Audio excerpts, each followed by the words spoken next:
dan taat di dalam kehendak-Mu ya Allah. Di dalam nama Yesus, pengurapan baru terjadi di tempat ini. Terima kasih ya Bapa.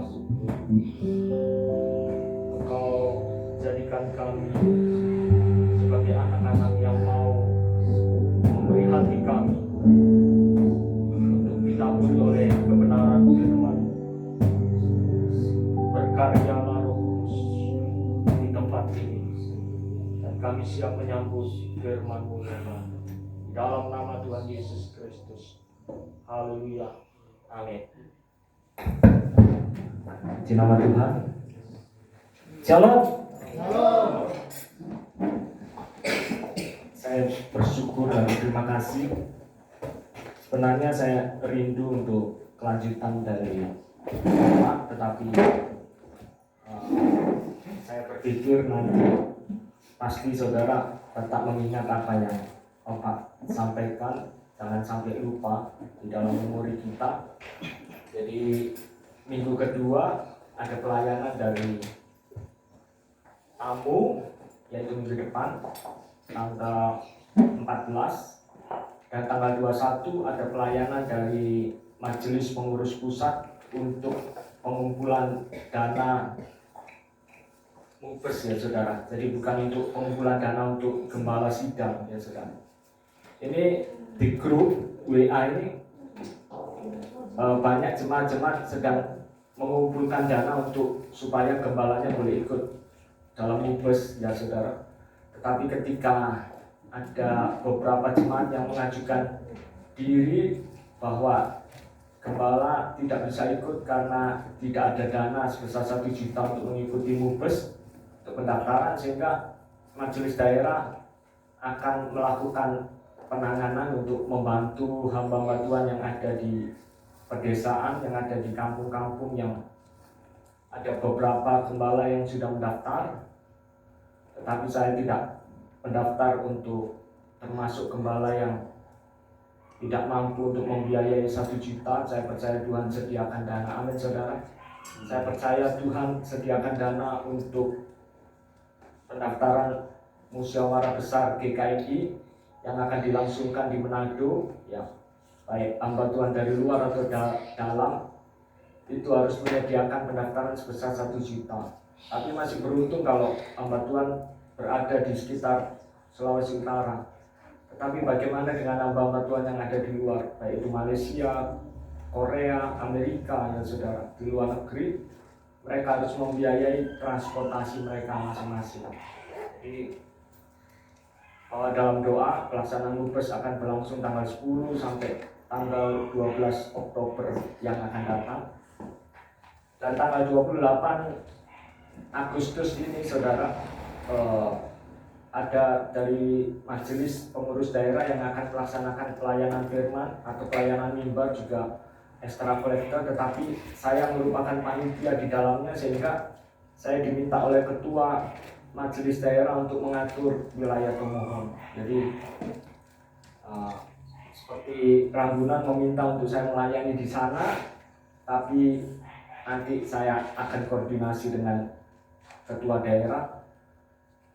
Dan untuk pelayanan di sini tentunya nanti OPA yang akan melayani di kita di minggu terakhir itu tanggal 28, dan nanti dari Kaskasen nanti saya koordinasi dengan ketua wilayah. Saudara, puji nama Tuhan. Saudara sehat pada pagi hari ini? Sehat. Amin. Amin. Saudara kuat? Amin. Saudara memiliki kekuatan kuasa Tuhan. Amin. Saudara, pernah saya berpikir, saya meminta kepada Tuhan, ya saudara, untuk gereja ini penuh ya saudara. Tetapi saya mendapatkan hikmat, pemikiran yang dari Tuhan, kalau seandainya sedangkan ada beberapa jiwa itu menjadi, kan saya kepikiran ya saudara, ketika ada jemaat yang tidak bekerja, ada jemaat yang harus mengalami suatu pergumulan hidup, ya saudara, dalam persoalan-persoalan yang terjadi dalam kehidupan ini ya saudara. Itulah sebabnya saudara, kalau hanya pemenuhan bangku-bangku kosong yang ada diisi dengan orang-orang yang mungkin mereka bisa mengetahui cara pelayanan saya, ya saudara. Tentu saya tidak menyombongkan diri saya ketika mengambil suatu tekad untuk melayani Tuhan, maka saya mau masuk di dalam kemurnian yang Tuhan izinkan, benar-benar di dalam pelayanan yang murni untuk hormat dan kemuliaan nama Tuhan. Sehingga tidak ada satu tujuan keinginan untuk memperkaya diri, mencari keuntungan diri ya saudara, dan lain sebagainya. Itulah sebabnya kalau saya dengan kekuatan diri saya untuk memenuhi bangku-bangku kosong ini ya saudara, karena sudah berjalan 7 tahun dan Tuhan izinkan ya saudara, ketika saya meminta seperti yang Ibu Ije tadi sampaikan, meminta Tuhan kirimkan jiwa, langsung Tuhan kirimkan ya saudara, entah seperti beberapa minggu yang lalu ya saudara. Tetapi bisakah saya benar-benar membawa jiwa ini untuk datang kepada Kristus, dipuaskan, membawa jiwa untuk dibawa ke mata air yang tenang ya saudara, padang rumput yang hijau. Dan inilah yang menjadi suatu pertanyaan ya saudara. Dan ini menjadi suatu hal yang terus-menerus di dalam diri saya untuk terus bergumul kepada Tuhan. Kalau Tuhan percayakan sekian orang ya saudara. Baru-baru ini ada hamba Tuhan dari Rambunan ya saudara, datang ke tempat kios ya. Saya katakan itu bukan kios saya tapi kios opak ya saudara. Di situ dia bercerita ya saudara. Tetap dia merasakan kalau jemaat di tempat kami itu banyak sebetulnya, tetapi karena harus bekerja sehingga harus ke Sorong, ke Papua dan lain sebagainya ya saudara. Dia merasa sudah di dalam kehendak Tuhan untuk melakukan dan melaksanakan apa yang menjadi kepercayaan Tuhan sebagai seorang gembala ya saudara. Jadi dalam hal ini saja saudara, kalau saudara ketahui ketika seberapa orang yang dikatakan segelintir orang ini ya saudara, mungkin dapat dihitung dengan jari. Kalau ada yang tidak masuk gereja, misalnya sudah 2 kali pertemuan ibadah tidak datang. Kalau misalnya keluarga Suroso Paloen itu izin karena ada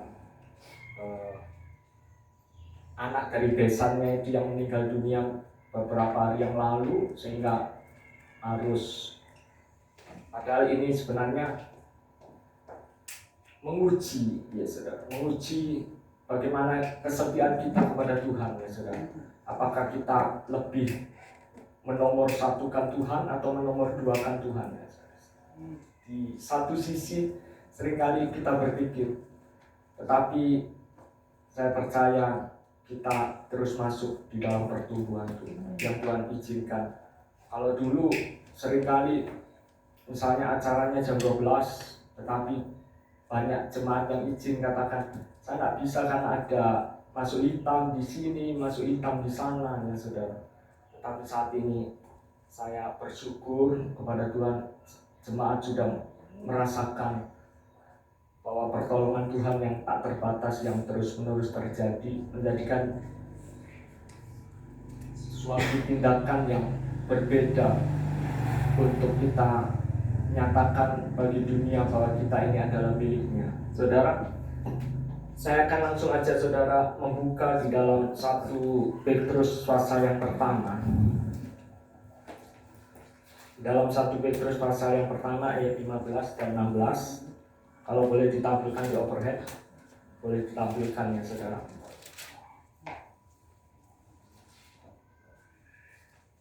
Saudara ingat apa yang saya sampaikan mengenai damai sejahtera Tuhan beberapa minggu yang lalu? Sudah Chris, di dalam 1 Petrus pasal yang pertama ayat 15 dan 16.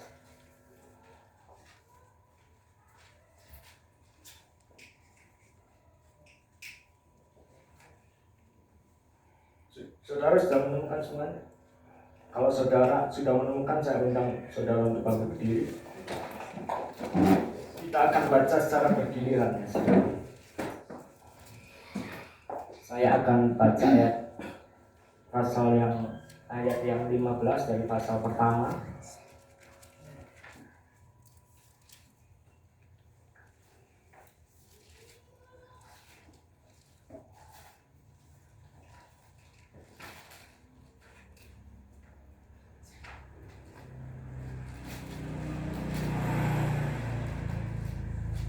Penglihatan saya sekarang sudah mulai agak kabur ya saudara, karena ya sudah faktor usia, dan sedangkan waktu muda dulu saja saya sudah negatif atau minus silinder ya saudara.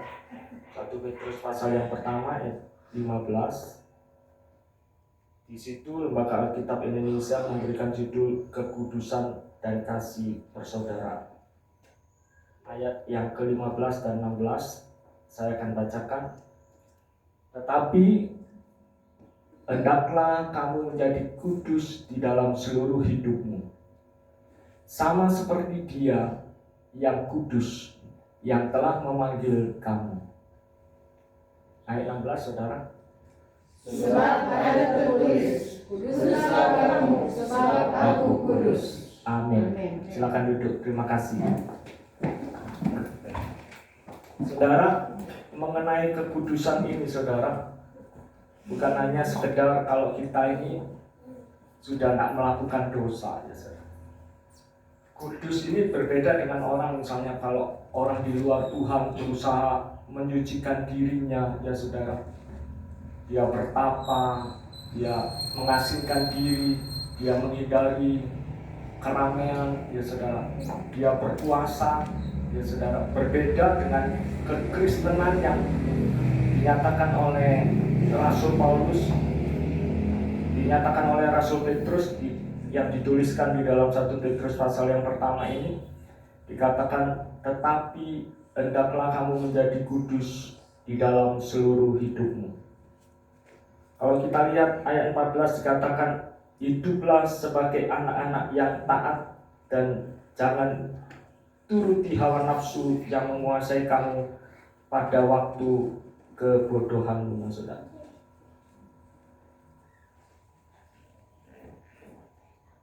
Dan ayat 13 dikatakan siapkan akal budi, waspada dan letakkan pengharapanmu seluruhnya atas kasih karunia yang dianugerahkan kepadamu pada waktu penyataan Yesus Kristus. Saudara yang dikasihi dalam Tuhan Yesus Kristus, Rasul Petrus tidak nyatakan bahwa hendaklah kamu menjadi kudus ya saudara di dalam sebagian hidupmu. Hendak saudara. Kita seringkali orang Kristen menganggap kita harus berusaha sedemikian rupa ya saudara. Ada suatu perbedaan antara kita sebagai orang-orang Kristen dengan orang-orang yang dulu belum mengenal Yesus ya saudara. Sehingga kalau kita hanya mengekang, baik itu mengekang lidah ya saudara, menahan kalau misalnya ada sesuatu yang tidak kudus alias kudis saudara, misalnya dalam pengertian aku tidak mau lihat itu supaya aku tidak tercemar ya saudara. Tetapi dengan tegas Rasul Petrus katakan hendaklah kamu menjadi kudus di dalam seluruh hidupmu saudara.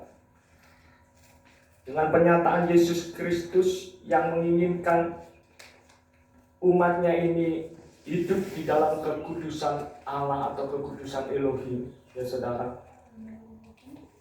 Kalau kita mengetahui kata kudus saudara, di dalam kamus Alkitab itu memberikan suatu penjelasan yang artinya bebas terhadap dunia. Ini kata kudus ini sebenarnya holy atau kudus itu ya saudara. Jadi ketika Roh Kudus itu Holy Spirit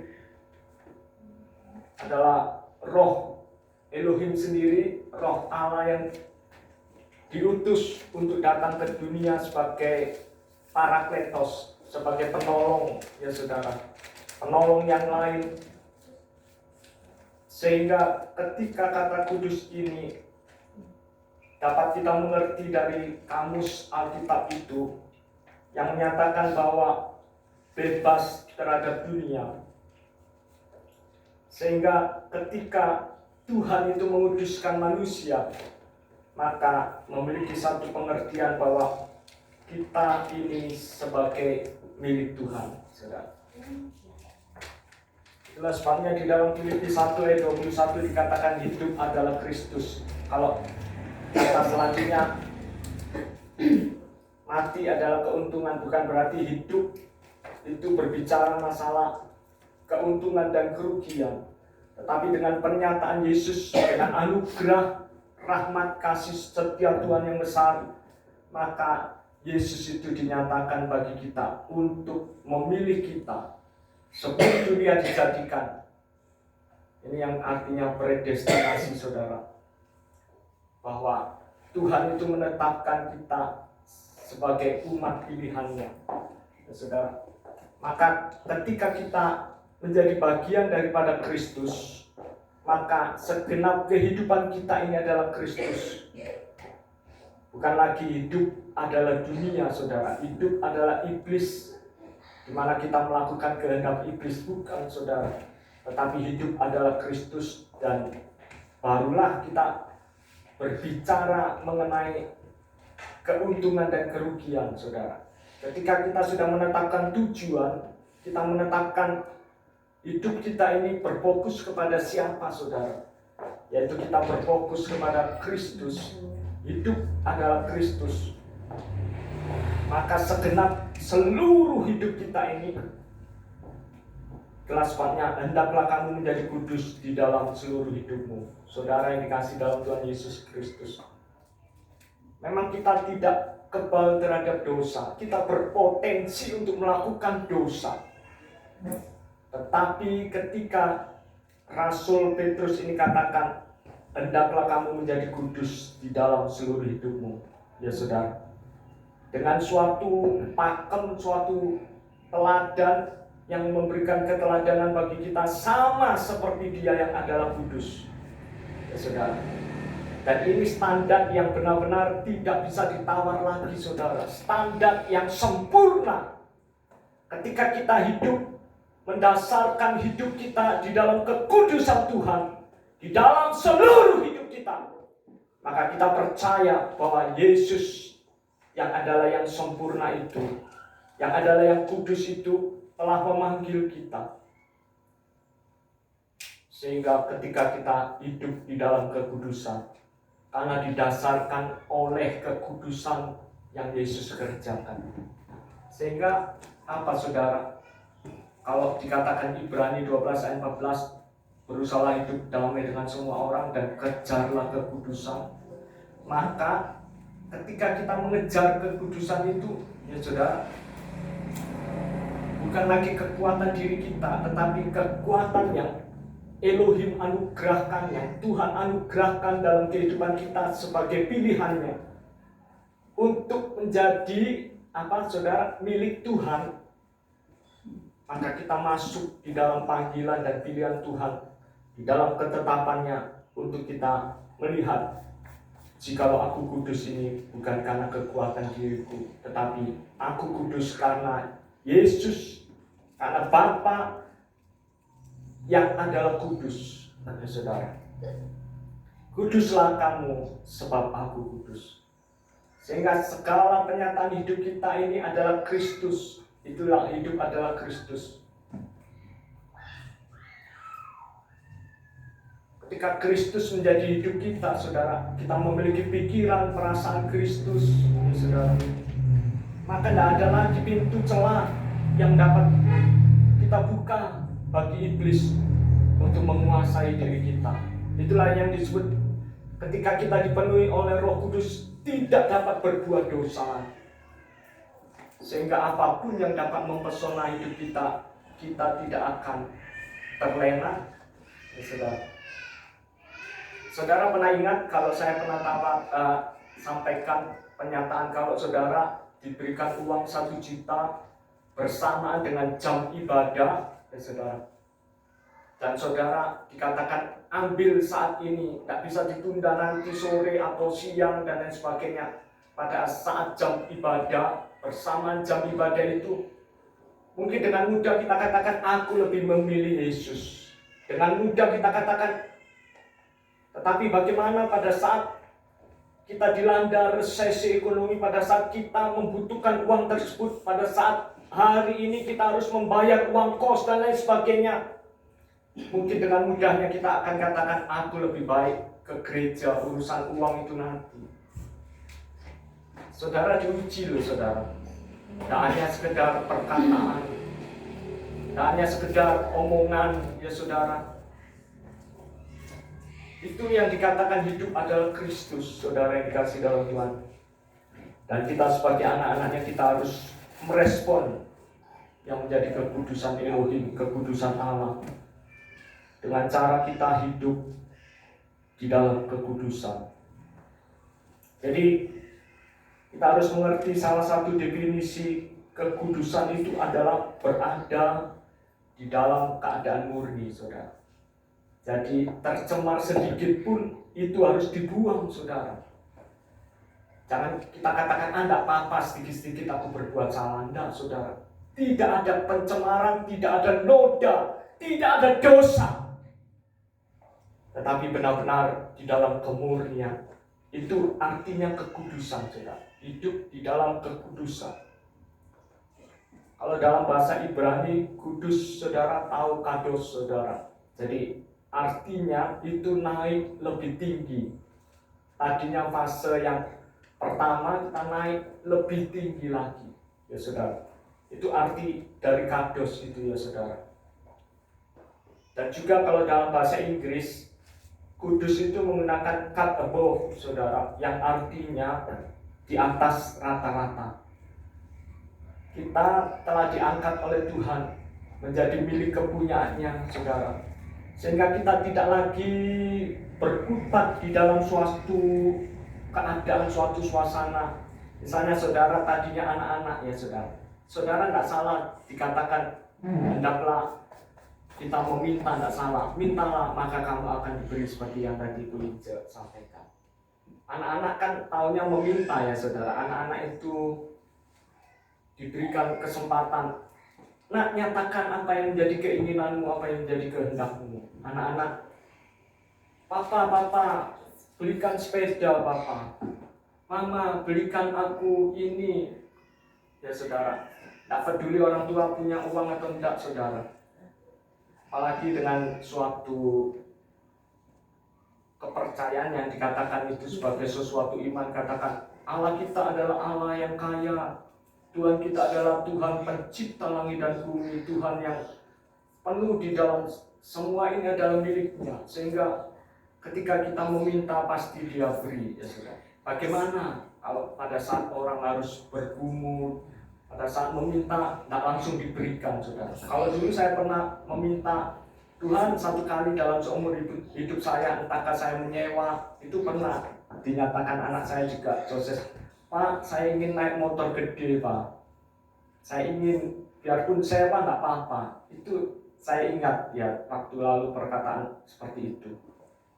Tetapi Tuhan, kalau Tuhan izinkan, itu berkaitan dengan kepuasan diri kita ya saudara. Kalau kita meminta kong diberi ya saudara, kita mendapatkan, aduh ada suatu kebanggaan rasanya.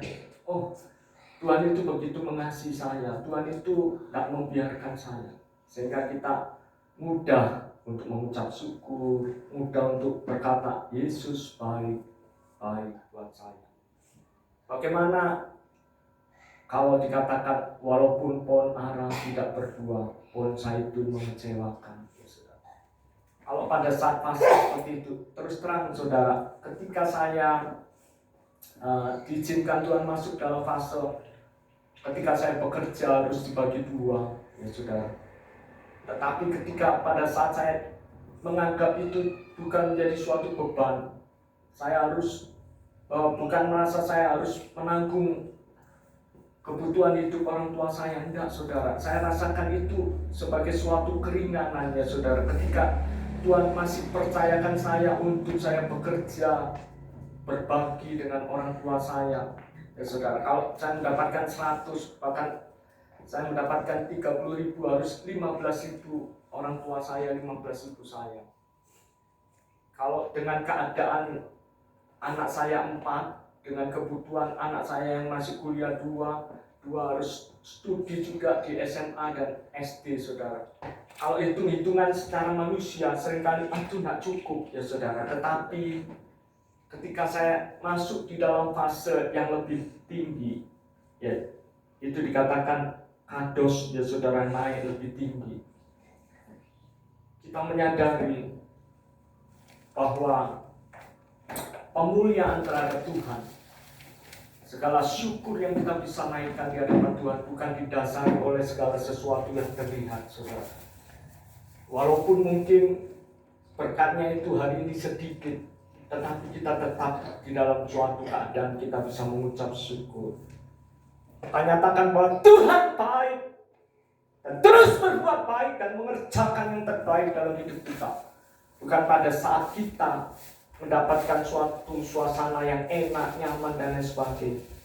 Saudara, ini saya ajak saudara untuk semakin masuk di dalam suatu proses fase di mana saudara boleh mengalami suatu pertumbuhan.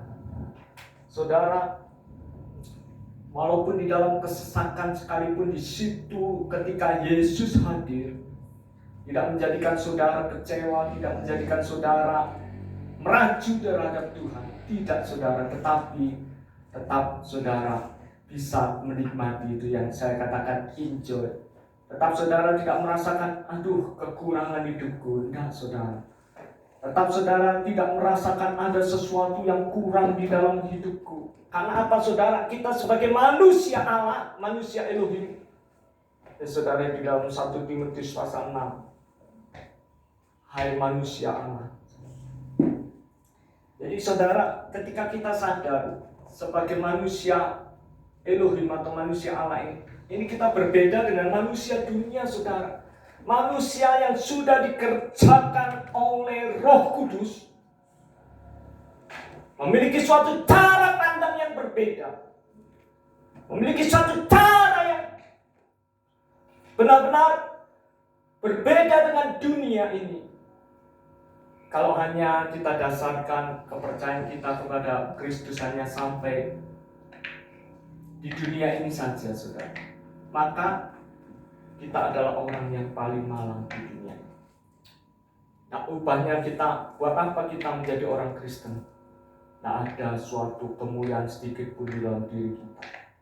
Tetapi ketika kita menyadari hal itu saudara, yaitu apa saudara, penyataan Yesus Kristus yang telah dianugerahkan kepada kita ya saudara, maka kita bisa mempersiapkan akal budi kita. Yang tadinya akal budi kita di dalam kebodohan saudara, dikatakan ayat 13, sebab itu siapkanlah akal budimu, waspadalah dan letakkanlah pengharapanmu seluruhnya atas kasih karunia yang dianugerahkan kepadamu pada waktu penyataan Yesus Kristus. Saudara, kita ini berbahagia saudara, walaupun mungkin hidup saudara pas-pasan. Kita ini berbahagia, memiliki satu kebahagiaan yang tidak dapat dibandingkan dengan orang-orang kaya, tetapi tanpa Yesus.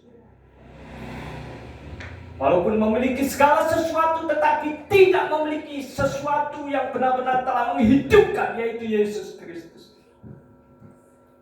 Saudara yang dikasihi, kados yang artinya naik lebih tinggi. Dan definisi kudus itu adalah cut above, yang artinya di atas rata-rata. Sehingga memiliki suatu nilai yang kalau misalnya tanah itu pasarannya 50 juta saudara, pasaran saudara itu tidak ternilai saudara. untuk mendapatkan nilai yang seperti itu, yaitu di dalam kekudusan Tuhan atau kekudusan Yahweh, saudara, kekudusan Bapa. Karena itu yang menjadi patron kita di dalam kita hidup di dalam dunia ini. Kalau saudara sudah menjadikan Yesus sebagai patronmu, saudara sudah mendapatkan suatu kepuasan. Saudara tidak akan perlu mencari kepuasan-kepuasan di lain tempat, tidak, saudara. Saya menyadari ketika kalau di Bukit Hermon sudah ada suatu fanatik yang saya sebut ya, saudara. Ada suatu fanatik yang begitu kuat, ya saudara. Sehingga kalau dia pergi ke Surabaya, dia tidak mau pergi ke gereja lain. Pergi ke Jakarta, tidak mau pergi ke gereja lain. Nah, ini fanatik yang seperti itu yang harus kita miliki. Ketika kita memiliki Yesus, maka kita tidak akan berpaling dengan apa yang mungkin membuat kita ini tanpa disadari untuk membuat keadaan kita ini akan tergoyangkan, saudara. Kita tidak akan sedikit-sedikit meraju kepada Tuhan kalau kita misalnya dikecewakan oleh sesama kita. Tapi justru patron kita untuk hendaklah hidupmu kudus di dalam seluruh hidupmu. Patron kita datang berdamai dengan orang itu. Kita datang, kita nyatakan apa yang mungkin membuat engkau rasa tidak nyaman terhadap aku. Apa yang membuat engkau marah terhadap aku, maafkan, ya saudara. Untuk menjadi seperti itu di dalam status fase yang berbeda dengan fase yang dimiliki oleh orang-orang dunia. Sayangnya, saudara, orang-orang Kristen itu telah dinina-bobokkan oleh segala sesuatu ajaran-ajaran yang menyimpang dari kebenaran firman Tuhan.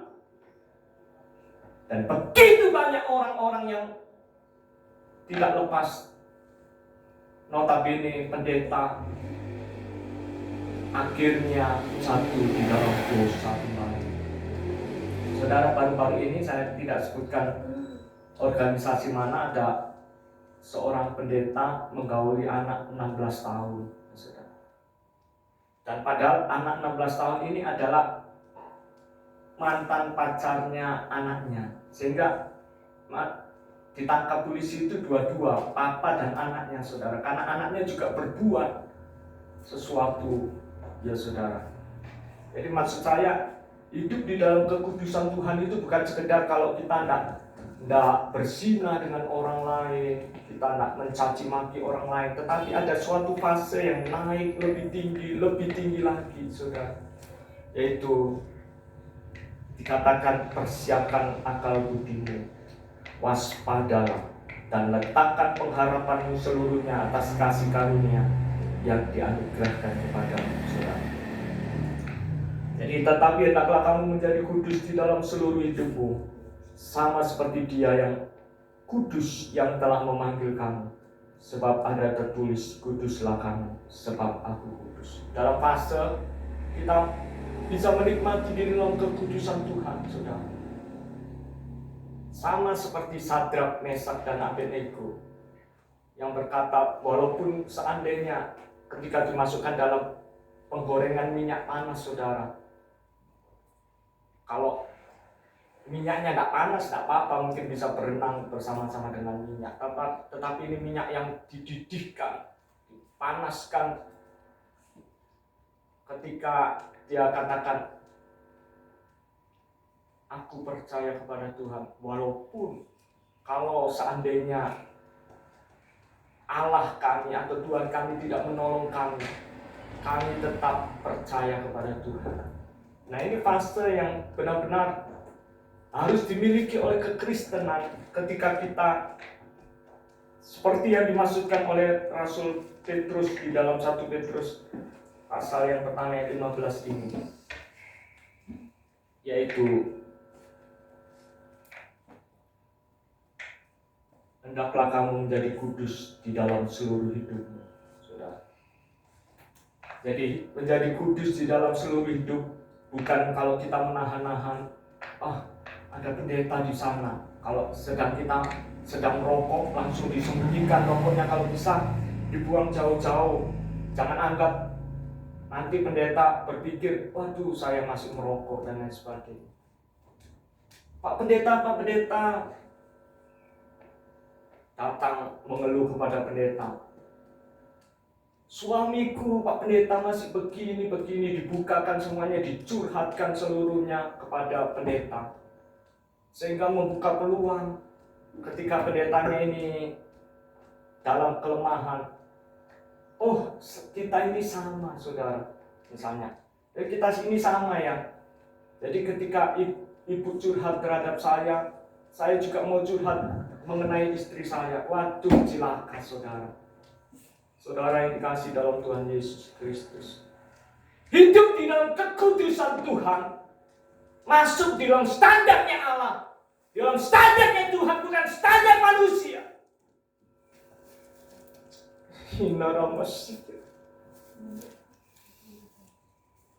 Di mana Tuhan memanggil kita untuk naik ke standarnya, untuk hidup sebagaimana Dia hidup dan berpikir sebagaimana Dia berpikir. Itulah panggilan Tuhan kepada gereja. Ada orang begitu bangga ketika, aduh, pendetaku itu luar biasa. Ya saudara, ketika pendetanya diagung-agungkan memiliki jemaat, ya saudara, saya katakan jemaatnya ini 300 orang, saudara. Tetapi ketika orang sudah mulai kecewa, waduh, pendetaku ditangkap polisi, waduh, pendetaku, ya saudara.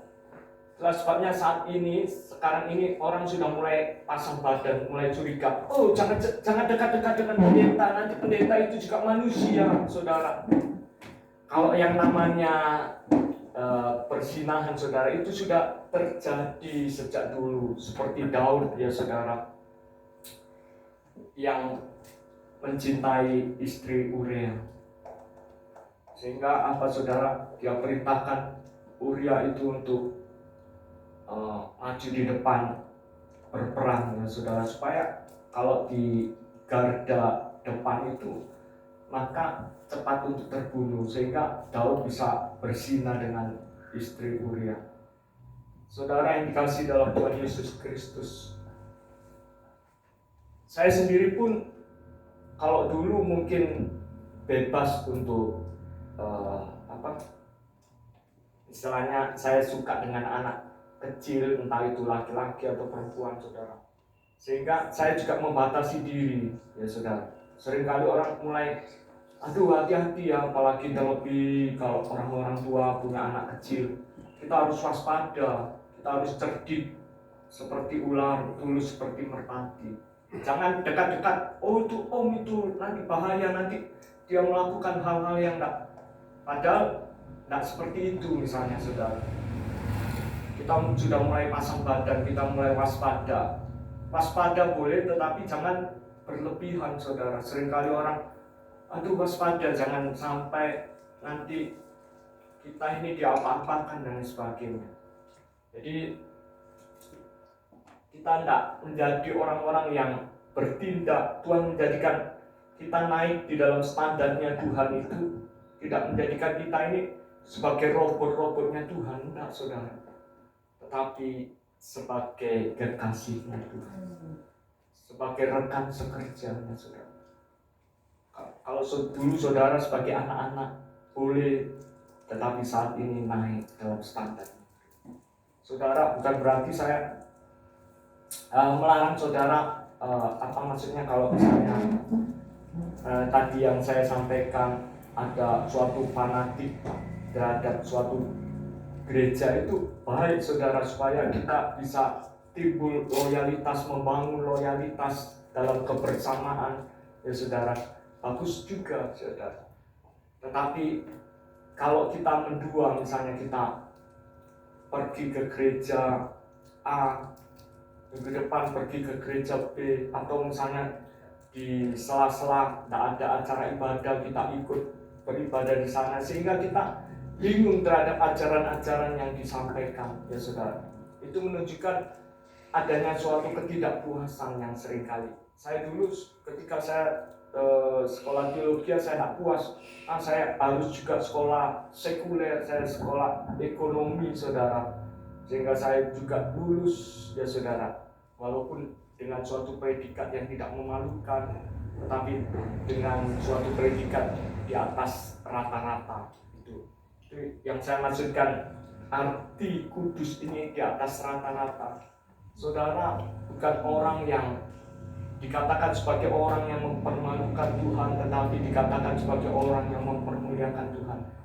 Saudara, ketika kita sudah masuk dalam fase naik lebih tinggi, saudara, maka Tuhan itu tentu tidak akan membiarkan, tidak akan menjadikan kita ini dipermalukan oleh Tuhan. Dalam pengertian, kalau aku sudah mengasihi Tuhan, aku sudah melayani Tuhan,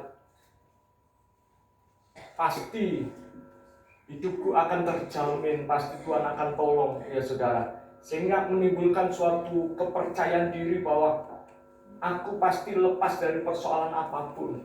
Sehingga ketika dihantam suatu badai, ketika kita dihadang oleh suatu persoalan, ya saudara, kita ditantang untuk kita meletakkan pengharapan kita seluruhnya, kita bergantung sepenuhnya kepada kasih karunia Tuhan.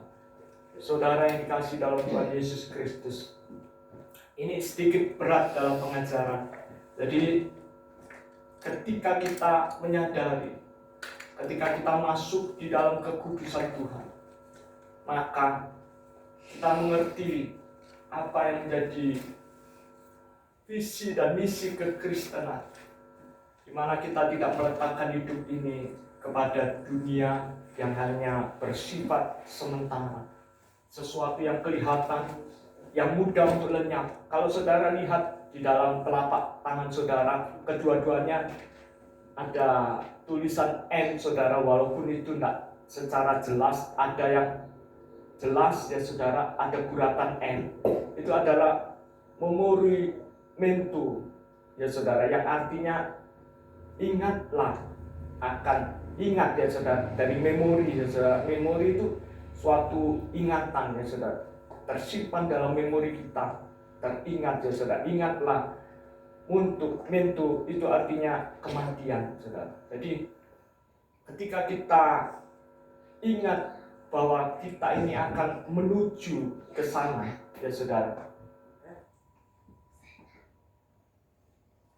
sehingga dikatakan kematian itu bukanlah sesuatu yang menakutkan, sehingga disampaikan bahwa oleh Rasul Paulus kepada jemaat di Filipi bahwa mati adalah keuntungan. Saudara, ketika kita sudah masuk di dalam fase itu, kita tidak bingung saudara, entahkah kita masih hidup atau mati, tetapi kita akan masuk di dalam kekekalan itu saudara. Sehingga yang membawa keuntungan atau kerugian itu dimulai dari hidup kita saat ini ya saudara. Kalau hidup kita memilih hidup adalah dunia, sehingga dengan segala sistemnya, dengan segala cara, corak dan lain sebagainya, ciri khas dari dunia itu, bahkan segala sesuatu yang ada di dalam dunia itu. Kita hidup di dalam dunia, tetapi kita tidak berada di dalam sistem dunia, saudara. Tetapi kita menyatakan bahwa hidup adalah Kristus, saudara. Dan ketika kita mati, masuk di dalam kematian, ingatlah akan kematian. Kalau cara bagaimana kita dapat mengingat bahwa kita sebentar lagi akan mati, saudara, maka sesuatu yang terbaik yang ingin kita kerjakan, misalnya suatu kualitas ya saudara. Kalau misalnya saudara sebentar lagi mati, misalnya contohnya saya, misalnya sebentar lagi saya mati, maka saya akan berusaha dengan sekuat tenaga apa yang Tuhan berikan ya saudara, dengan kekuatan yang Tuhan anugerahkan, maka saya akan berbuat baik. Biasanya gitu ya saudara, kalau orang akan mati dipanggil semua saudara-saudara, maafkan saya kalau ada kesalahan ya saudara. Biasanya seperti itu. Dan kita dasarkan kepercayaan kita kepada Kristus bahwa ketika kita mati, maka kita memiliki satu janji yang sungguh-sungguh akan kita dapatkan, ya saudara. Ketika kematian itu adalah keuntungan, ya saudara. Ingatlah akan kematian, maka kita akan berusaha sebaik mungkin, ya saudara, apa yang dapat kita kerjakan. Suami terhadap istri, istri terhadap suami. Kita berusaha sebaik mungkin. Bahkan kalau saudara sekolah sekalipun, saudara tidak akan pandang, sebentar lagi aku akan mati. Enggak, saudara. Tetapi kita akan berkarya, nyatakan hidup untuk ingatan kita akan kematian, untuk yang akan datang, ya saudara. Bukan berarti kita berpikir bahwa stop sampai di sini, bahwa masa depanku itu sebentar lagi toh aku akan mati. Enggak, saudara. Jadi tabungan kita, ya saudara, investasi kita, ketika kita mengerjakan sesuatu yang benar, bukan hanya sekedar kebaikan, saudara. Kalau dunia bisa mengerjakan kebaikan, tetapi anak-anak Tuhan itu satu tingkat, satu nilai lebih tinggi daripada kebaikan, yaitu kebenaran. Kalau saudara hidup benar, pasti saudara di dalam berbagai kebajikan, saudara kaya untuk menjadi saluran berkat. Ketika saudara diizinkan Tuhan untuk memiliki kekayaan secara jasmani, saudara, maka secara rohani pula saudara memiliki kekayaan yang berlipat ganda, saudara. Saudara menjadi orang-orang yang murah hati. Saudara akan merasa bahwa segala sesuatu ini adalah kepercayaan Tuhan. Saudara menjadi orang kaya itu bukan menjadi orang yang sombong, tetapi dengan rendah hati, ya saudara. Kita merasa semua itu adalah milik Tuhan, ya saudara. Karena bagian dari itu bahwa kita sendiri ini adalah miliknya. Saudara yang dikasih dalam Tuhan Yesus, kembali lagi, kalau dikatakan kuduslah kamu sebab aku kudus, maka kita menyadari bahwa kita tidak dapat mencapai kekudusan dengan mengandalkan kekuatan kita. Kita sadar bahwa kita manusia yang lemah, mudah memiliki kecenderungan di dalam dosa. Tidak terkecuali pendeta sekalipun bisa berbuat dosa, seperti yang tadi saya sampaikan, saudara. Jadi ketika kita bergantung pada anugerah dan kekuatan Elohim, saudara, kekuatan Tuhan, maka Tuhan akan memberikan anugerah kepada kita sebagai orang yang mau rendah hati, mau bergantung sepenuh kepada Tuhan. Itulah sebabnya dikatakan di ayat 13 itu, letakkanlah pengharapanmu seluruhnya atas kasih karunia yang dianugerahkan kepadamu pada waktu penyataan Yesus Kristus. Saudara, kalau kita dapat mengerjakan, menyiapkan akal budi, itu menunjukkan bahwa kita ini hidup sebagai anak-anak yang taat, saudara. Bukan menuruti hawa nafsu yang menguasai kita. Kalau dulu dalam fase-fase yang lalu kita hidup di dalam kebodohan, tetapi ketika kita telah diubahkan Tuhan, jangan terus kebodohan itu mengikut, saudara. Kita lepaskan segala kebodohan itu, tetapi kita memiliki hikmat kebijaksanaan dari Tuhan. Pada saat penyataan Yesus Kristus, seperti yang Opak sampaikan, bahwa kita menjadi anak-anak terang, sehingga kalau tidak terang, maka kita tidak dapat melakukan apa-apa, ya saudara. Sehingga dalam suatu kapasitas kita sebagai anak-anak terang, kita dapat mempersiapkan akal budi, ya saudara. Akal budi itu harus kita persiapkan, saudara. Sebagai manusia yang telah diperlengkapi oleh Elohim dengan hikmat, akal budi yang dari Tuhan, kita harus persiapkan, kita pakai akal budi itu. Jangan kita taruh akal budi itu sehingga yang ada menguasai dalam diri kita itu di dalam kebodohan di masa yang lalu. Saudara yang dikasih dalam Tuhan Yesus, waspada sebagai orang yang terus menyadari bahwa yang ada di sekeliling kita itu apa, saudara? Sehingga kita dapat melihat musuh kita. Musuh kita itu bukan si A, si B, darah dan daging, tidak, saudara. Sehingga walaupun kita dikecewakan, kita tidak merasa kecewa. Itu kita kalau kita berada di dalam terang kasih Kristus.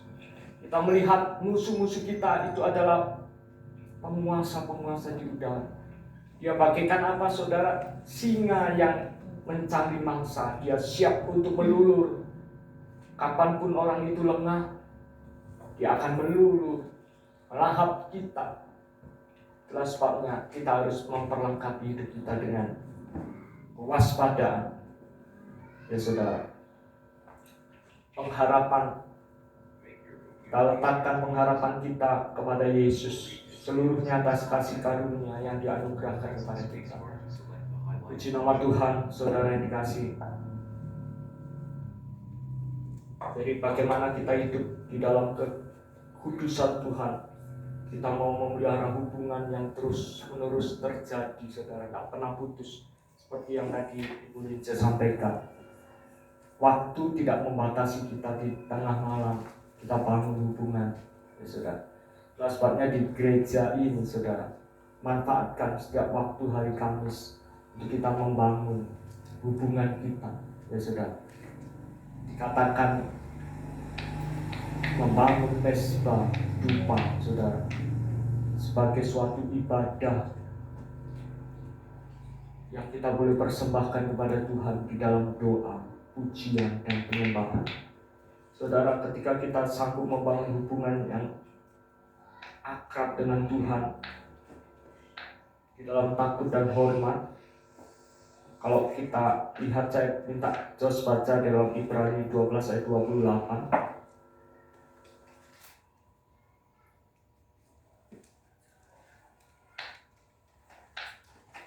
Jadi, karena kita menerima kerajaan yang tidak tergoncangkan, menerima kerajaan yang tidak tergoncangkan, marilah kita mengucap syukur dan beribadah kepada Allah menurut cara yang berkenan kepadanya dengan hormat dan takut. Suatu kesadaran yang penuh bahwa kita sadar bahwa kita telah menerima kerajaan yang tidak tergoncangkan, saudara. Kerajaan yang tidak dapat lari, kerajaan yang tidak dapat dibongkar oleh siapapun, saudara. Ya saudara, sehingga yang dapat kita ucapkan syukur itu karena itu, saudara, bukan karena kita mendapatkan uang banyak, bukan karena, ya saudara, sekalipun kita memohon selalu supaya Tuhan beri kesehatan, supaya kita bisa memuliakan Tuhan dengan tubuh kita, itu tidak salah, itu betul, saudara. Kita harus selalu dengan hikmat dan kebijaksanaan Tuhan, kita dapat memilah-milah apa yang dapat membuat tubuh kita sehat, ya saudara. Jangan cuma antang, oh disucikan di dalam doa dan firman, segala makanan ini halal bagiku, saudara. Segala makanan itu berguna bagiku, sehingga makanan ini disucikan, setelah disucikan dengan doa dan firman, tidak akan dapat membuat tubuhku sakit, saudara. Kalau kita datang beribadah kepada Tuhan hanya didasari oleh makanan, minuman, hawa nafsu, ya saudara, pakaian, ya saudara. Itulah sebabnya firman katakan, asal ada makanan dan pakaian cukuplah, gitu. Itu sebagai suatu hal yang membuat kita sadar bahwa segala sesuatu itu tidak dapat membawa kita untuk kita dapat mengerti kerajaan yang tidak tergoncangkan itu, saudara. Maka ketika kita sanggup mengucap syukur, kita beribadah kepada Tuhan, bukan menurut cara kita, saudara, tetapi cara yang berkenan kepada Tuhan. Dengan apa, saudara? Cara yang berkenan kepada Tuhan dengan hormat dan takut.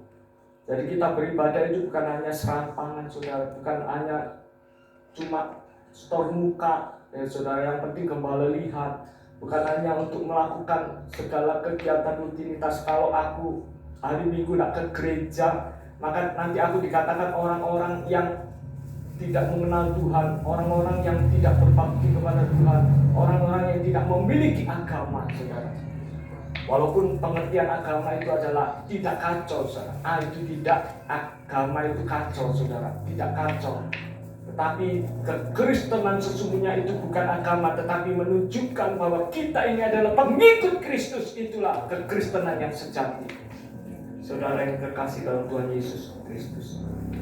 Dan kita selanjutnya, bagaimana kita dapat hidup di dalam kekudusan Tuhan, yaitu kita mempunyai persekutuan atau komunitas dengan orang percaya.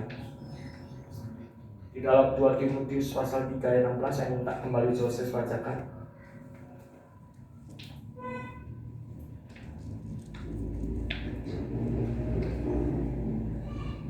Di dalam 2 Timotius pasal 3. Segala tulisan yang diilhamkan Allah memang bermanfaat untuk mengajar, untuk menyatakan kesalahan, untuk memperbaiki kelakuan, dan untuk mendidik orang dalam kebenaran. Haleluya. Itulah sebabnya saya selalu masih menginginkan, walaupun Bapak dalam jawatan gereja ini sebagai pengajar, itu kami sangat merindukan tetap Bapak eksis di dalam pelayanan. Karena apa, saudara? Kita dapat belajar dan sharing firman Tuhan di dalam suatu komunitas, ya saudara. Kalau ini dikatakan segala tulisan yang diilhamkan Elohim itu memang bermanfaat untuk mengajar. Kalau ada pengajar tetapi tidak ada orang yang diajar, itu apakah bisa terjadi apa, saudara? Keadaan yang nyambung, saudara, bisa saling memperhati, saling memberi, ya saudara. Tidak, saudara. Kalau hanya ada guru tapi tidak ada yang diajar, itu bukan namanya sebagai guru. Adanya suatu profesi sebagai guru karena ada murid yang rindu untuk diajar, saudara. Itulah sebabnya firman Tuhan, ya, ketika kita memiliki suatu komunitas dengan orang percaya, kita boleh terbangun, saudara. Kita boleh saling mengingatkan. Mengingatkan bukan menghakimi, saudara, dalam pengertian, oh kamu sudah berbuat seperti ini. Tidak boleh seperti itu sebagai orang Kristen, saudara.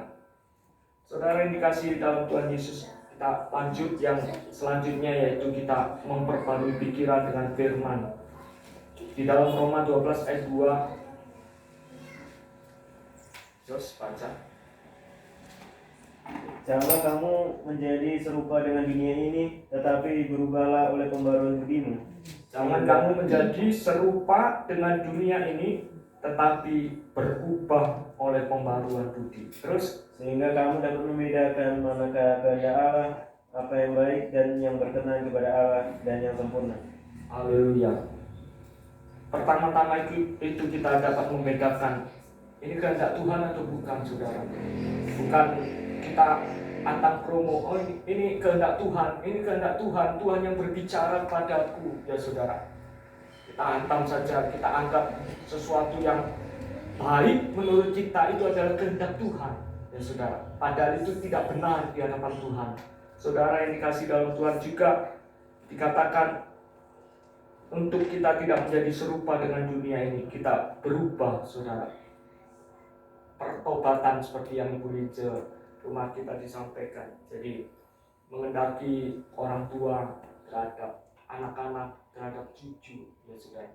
Itulah sebabnya fungsi tugas pokok orang tua itu selalu menaikkan doa bagi anak-anaknya di hadapan Tuhan. Dan ketika orang tua berdoa, ya saudara, mengharapkan suatu perubahan yang benar-benar terjadi pada anak-anak, ya saudara. Demikian kita sebagai anak-anak Tuhan, ya saudara. Untuk kita tidak menjadi serupa dengan dunia, tetapi berubah oleh pembaruan budi yang Tuhan telah berikan, ya saudara. Dan inilah yang dimaksud dengan siapkanlah akal budimu, ya saudara. Ketika kita diberikan hikmat, intelektualitas yang cemerlang, bukan malah sebaliknya kita menjadi orang-orang yang tidak mengenal Tuhan, melawan, memberontak kepada Tuhan, ya saudara. Dan ketika kita dapat membedakan mana yang menjadi kehendak Tuhan, dan mana yang berkenan kepada Elohim. Dan yang terakhir, kita tahu mana kehendak Tuhan, maka apa yang dapat kita berikan untuk Dia, sesuatu yang memperkenan hati Tuhan. Dan yang terakhir adalah kesempurnaan, ya saudara. Hendaklah engkau sempurna, ya saudara, sebab Dia Tuhan yang sempurna. Saudara, kesempurnaan ini bukan sesuatu yang tidak dapat kita gapai, ya saudara. Kesempurnaan ini bukan sesuatu yang jauh. Kita ini manusia yang berdosa, masih jauh dari sempurna. Hendak saudara, ketika kita menjadi manusia Elohim, maka sungguh-sungguh kesempurnaan itu menjadi bagian yang dapat kita kerjakan, bukan dengan kekuatan diri kita, tetapi kekuatan Elohim yang sungguh-sungguh dapat kita lakukan, saudara. Itulah sebabnya yang Papa pernah saksikan, kalau Papa dulu sedikit-sedikit marah, tetapi walaupun dipancing supaya untuk marah, Papa tidak bisa marah. Itu saudara. Bukan kita berusaha menutup-nutupi diri. Kalau ada gambar-gambar porno, aku tutupi mataku supaya aku tidak melihat. Enggak saudara. Itu sebagai sesuatu yang sampah saudara. Semua itu membawa kita kepada kekekalan untuk kita mati. Saudara, kita mati ini sebagai suatu jalan untuk membawa kita kepada kehidupan. Kehidupan yang disebut sebagai keuntungan, saudara. Kehidupan yang kekal untuk selama-lamanya. Saudara, kalau dalam bahasa Inggrisnya berubah oleh pembaruan budi itu transformed, ya saudara. Artinya itu menyeberang dari dunia. Artinya juga naik ke tempat yang lebih tinggi. Saudara yang dikasih dalam Tuhan Yesus Kristus. Jadi sekalipun kita hidup di dunia ini, tetapi berjuang untuk bersikap sama seperti Tuhan. Inilah yang artinya di transformasi, ya saudara. Transformasi. Artinya itu naik lebih tinggi, ya saudara. Atau juga menyeberang dari dunia ini.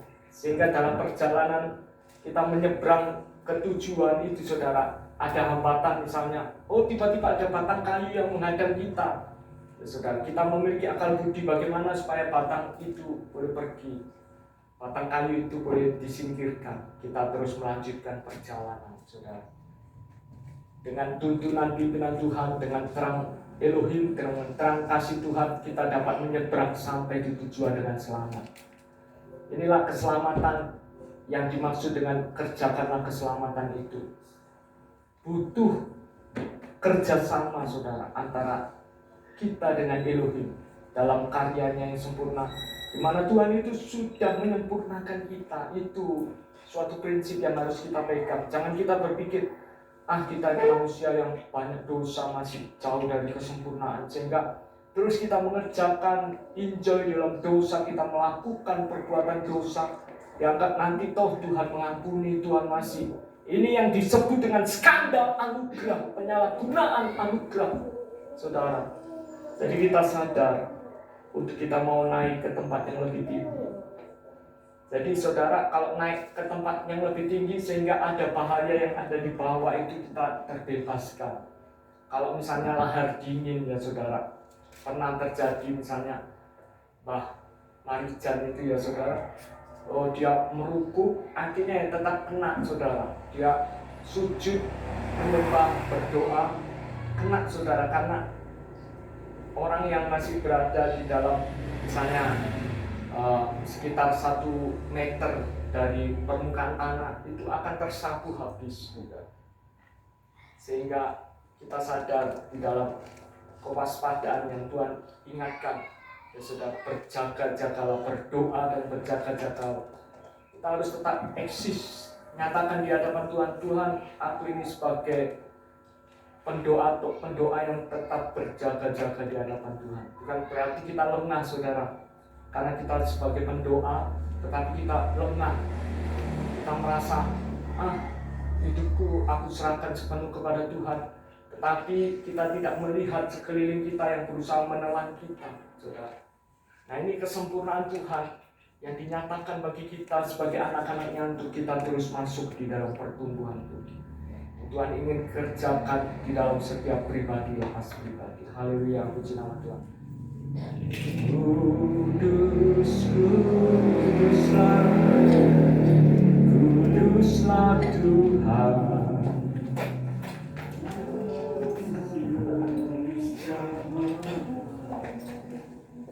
Kudus, kuduslah, kuduslah Tuhan. Surga bumi menyembah. Kita mengerti, saudara, kita mengerti saat ini apa yang menjadi maksud dan tujuan Tuhan membawa kita masuk di dalam kekudusan. Inaraya masih takara masih. Terimalah urapan Tuhan saat ini, bekerja dalam setiap hati kita. Inaraya takara.